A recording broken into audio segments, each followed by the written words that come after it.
This is Frog Valley Tropical Fruit Farm, and I gonna escape from Florida. Sometimes I just have to get out of here. Just too much. People are just on different page than me around here, and this is what I do when I wake up in the morning. After I have my coffee and the sun comes up, it's like 7 in the morning. I go straight out and check my animals, my miniature zebu. I got miniature zebu because their manure is supposed to contain a higher percentage of microbial life than regular cow manure. And they are a tropical breed that grow in the jungles, or from the jungles of India, and were raised with alongside mangoes for thousands of years. So they're pest and disease resistant, and don't really require anything. We don't feed them anything. I do put a little hay in the barn that I use for bedding at night, but I don't have to. I didn't do it before I built this barn. I put it on the barn floor because the barn floor is cement, and I really like them to be comfortable. And my little miniature zebus, they like to sleep in till about 9 in the morning. Right, you guys? They kind of don't like me waking them up. And they're just so special. Right, Uma? Good morning, honey. That's Uma, Carnation. The one getting up is Luna. She's pregnant. The gray one's pregnant. And the little bull is Midnight, and he's in the back. So every morning I come out here and I check my donkeys and my little miniature cows. I lock them in at night because there's coyotes around here, and they're so tiny that I don't want to take any chances. If I didn't lock them in such a small area, I wouldn't have to put any hay in there for them, because they completely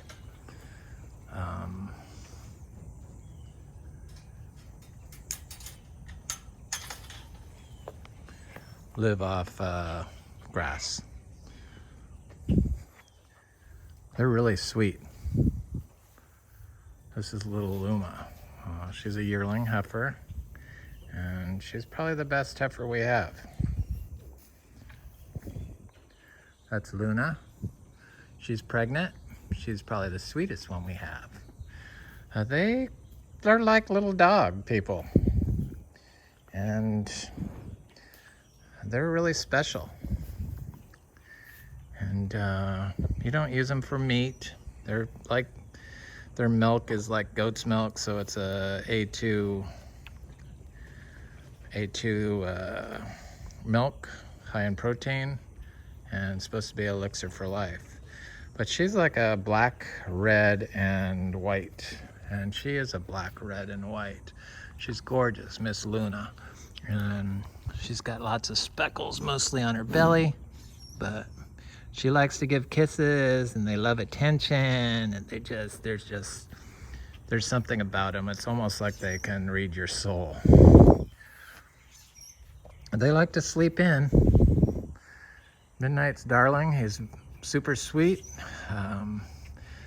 They don't really respond to the person that cleans their stalls. I clean the manure out every day and put fresh bedding down for them.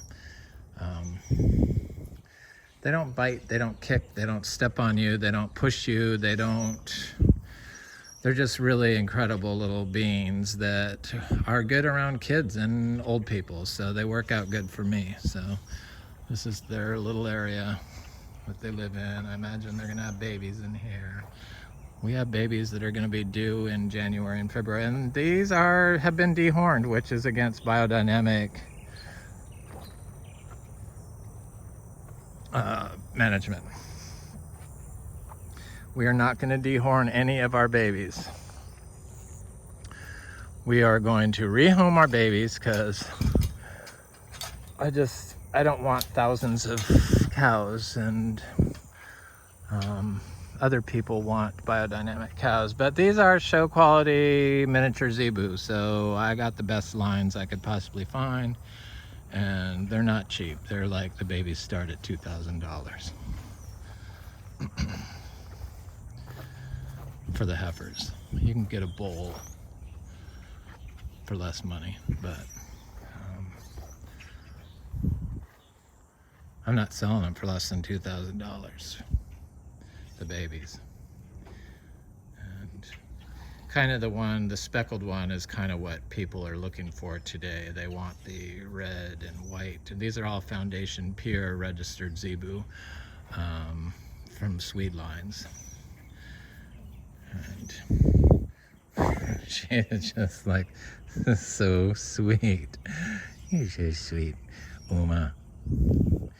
They're so sweet. Yes, they are. You can sit and cuddle them and scratch them and kiss them, and they would probably like it if you just live with them and nursed off them and just were with them all the time. I've shown cattle when I was a child, and they're nothing like the regular bovines.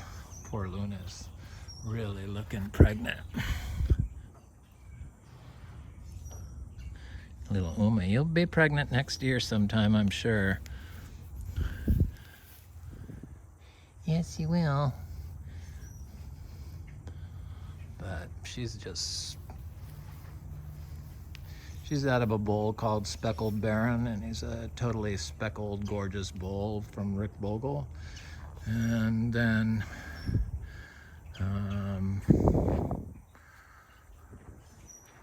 Carnation is from a cow from River Ranch Belle.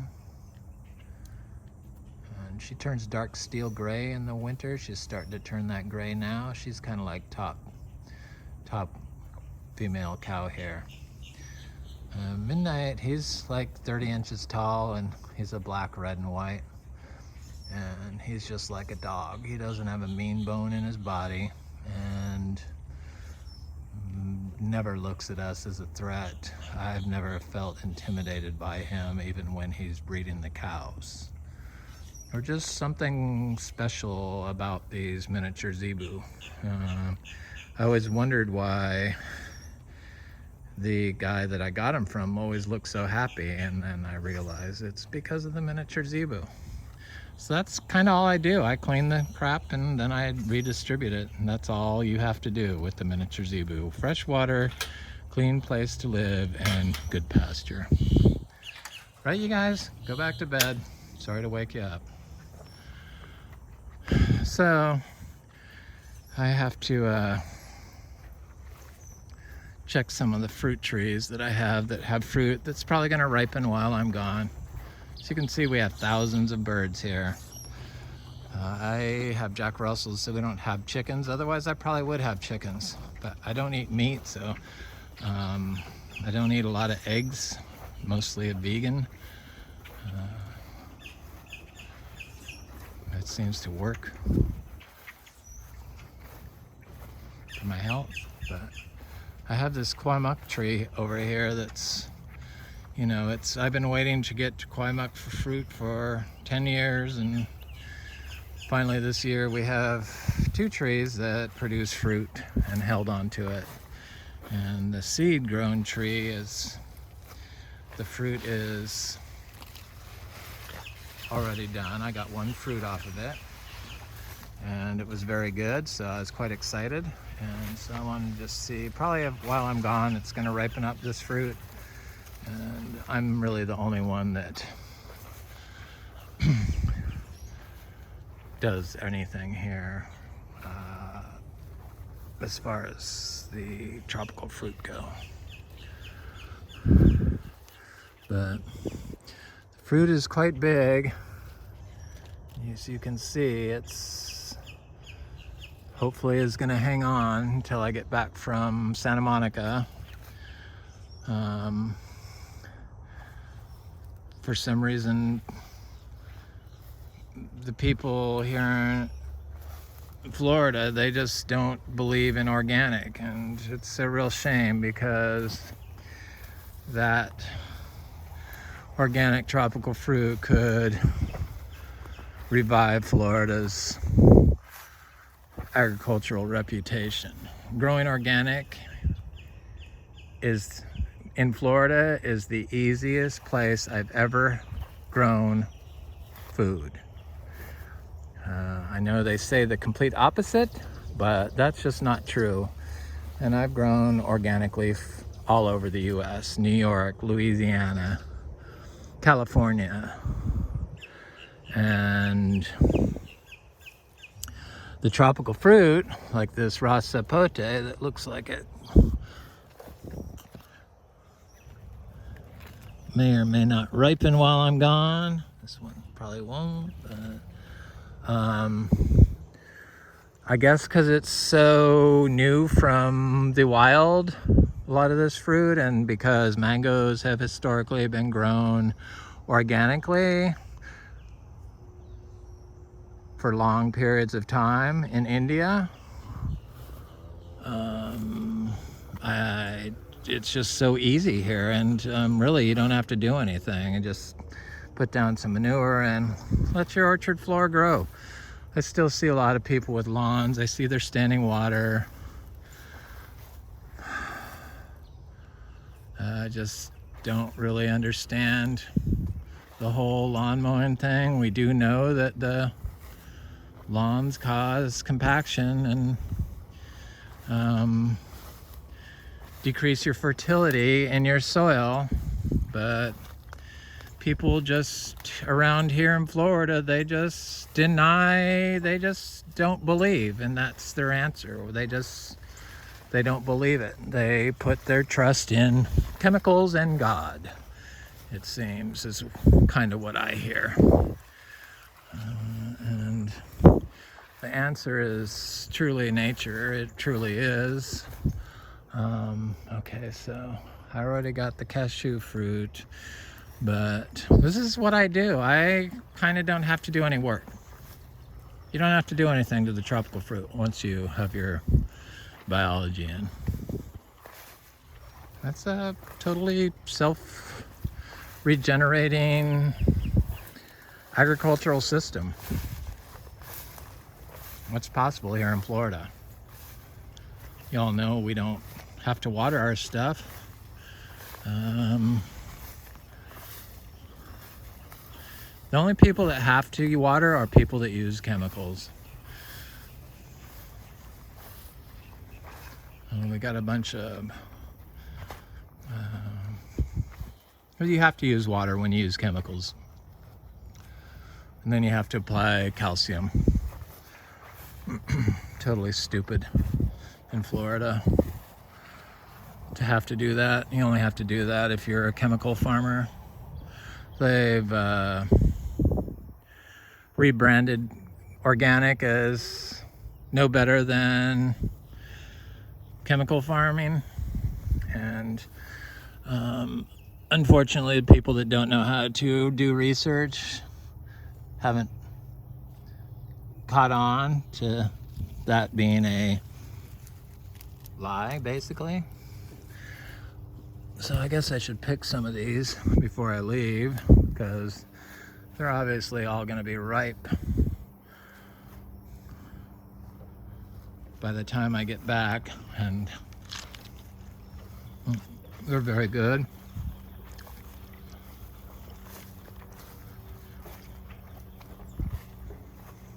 I'm not crazy about star apples, but I'll eat them, and we'll definitely start selling them as soon as our seed-grown trees start producing. Those grafted nursery started trees, just if you're not giving them water, they just kind of just sit and produce fruit, and don't really grow, but the seed-grown trees do grow. So here's another egg fruit that has different type, not a raw sapote. This one's called Delightful, but I also saw that it's flowering again. So I guess what they say about canistel being a continuous fruiter It is totally true. Of course it was.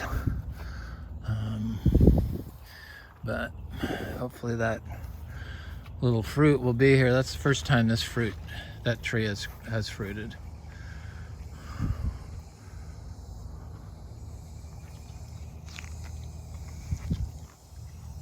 The black sapotes, they're not ready yet. And the bananas, I think I have one more bunch I need to pick off. But this is the day in the life. This is what I do. I just walk around and look at stuff and forage and eat. I'm not a big cook. I kind of just like to eat while I'm walking around. I eat other stuff that I make indoors, but it's not worth mentioning. So my problem with Florida is their addiction to chemical pollutants. And these chemical pollutants really wouldn't be a problem if they didn't move and destroy everyone else's Florida. So we all know that the use of glyphosate causes leaky gut syndrome and probably Alzheimer and a bunch of other disease. Definitely it's a microbiome killer. And we know that it's killing the manatees because they spray it on water here in Florida. That's what they do. It supposedly is banned and not banned, but against, you're not supposed to spray it in waterways in the summer. But people kind of don't follow rules here in Florida or laws. They don't get enforced, and they just rebrand people that try to be organic as quacks, and especially Biodynamics, because they don't understand it. And anything they don't understand, they just say they don't believe it. I can't wait to go to California. I wanted to sell our property here at one point because of I have nothing in common with most of the people around here whatsoever. And I noticed yesterday, all of our neighbors, we have 3 neighbors that are along this side of our property, and this is a shared driveway that they all use right there. And I noticed, they all know that we're organic certified, but for some reason, and I've thanked them for not spraying anything, but for some reason, for the first time ever, they decided that they needed to spray the property line. And the property line is the center of the ditch, the drainage. You know, it's summer, you're not supposed to spray glyphosate in the summer in the waterways. But I noticed that they did. And it's like 20 feet away from our tropical fruit, but we have a buffer. But I asked one of the neighbors why and what they use, but she didn't know, and she said she would never spray it herself. But when you have multiple neighbors, I'm sure all you people that live in tract homes know this. You don't know what's going on or who's living next door to you, really. So because of the fact that they sprayed this, and I don't know what it is, and I've asked them to please not do it again, I can't sell any of this fruit growing along this ditch as organic. I just won't do it. It's not organic because those chemicals they used in the waterways that are killing the manatees in the Indian River Lagoon also travel through our system and pollute my system. So that's really a stressful situation for me and what I contend with on a daily basis. The county last year, I guess, had to get rid of a lot of glyphosate, so they were spraying it in the canal, the water, in the summer across the street from us, which was a little more than 40 feet away from our tropical fruit trees. This year they stopped it, and supposedly the county, Indian River County, has banned the use of it by their by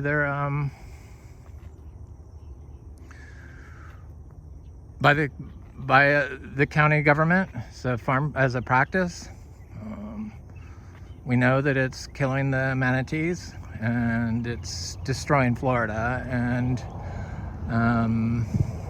they don't want me, the neighbors don't want me telling them what to do because they have rights, but my farm doesn't hurt them, but their practices hurt me. So I'm fairly certain that I could probably end up suing them for loss of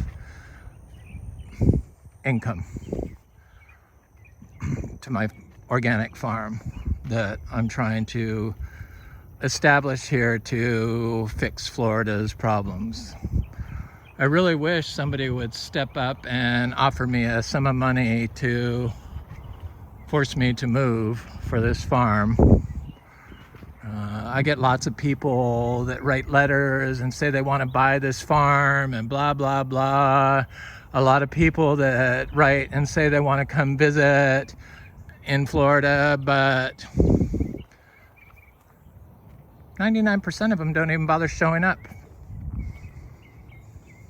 Even the agricultural extension people made 2 appointments to come look at the farm and never bothered to show up. They called and canceled the first time, but the second time they just never even bothered.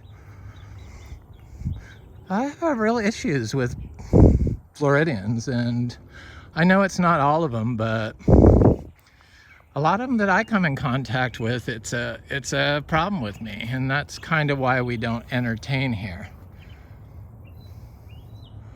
Our Rollinia is still trying to produce fruit. Probably if I watered it, it would help it, but I kind of don't think you have to water it, and I want to prove that. So I've been dumping lots of compost and other stuff around it, and I know we've never watered these Rollinia trees and they're just fine.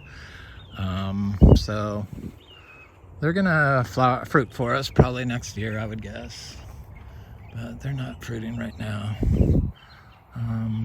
Anyway, I just want to talk a little bit about Zebu cattle and check our fruit and tell you my day-to-day activities, which frankly doesn't include anything, just walking around and thinking and getting stressed out about what other people are doing to my farm to destroy it. Pick fruit, that's all I do. Pick up manure and spread it around. That's the daily work here. During mango season, it's a whole different story. It's a stressful time here. You know, we have 350 mango trees, and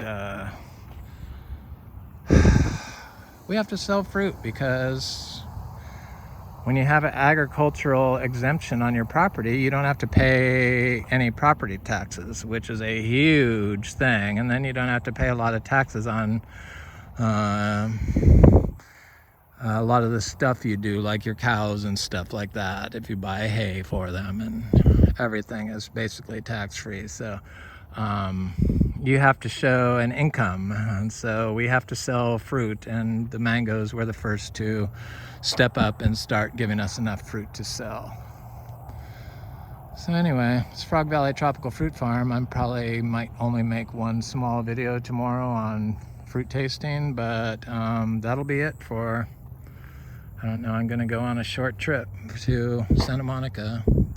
I'm from there, or, you know, from Orange County, California, and grew up in Northern California. Went to college in San Luis Obispo for agricultural business. I like California, and can't really grow the tropical fruit there though. unfortunately. It's just not hot enough to grow jackfruit or coconuts or anything like that. But, and the good land is way too expensive. And there's no water there. So I like Florida. I like the natural systems in Florida. I want to help the natural systems in Florida. And it's really hard when you're going up against the big money that are experts at manipulating people. People that just don't know any better. Anyway, it's Frog Valley Tropical Fruit Farm. I hope you have a good, healthy day.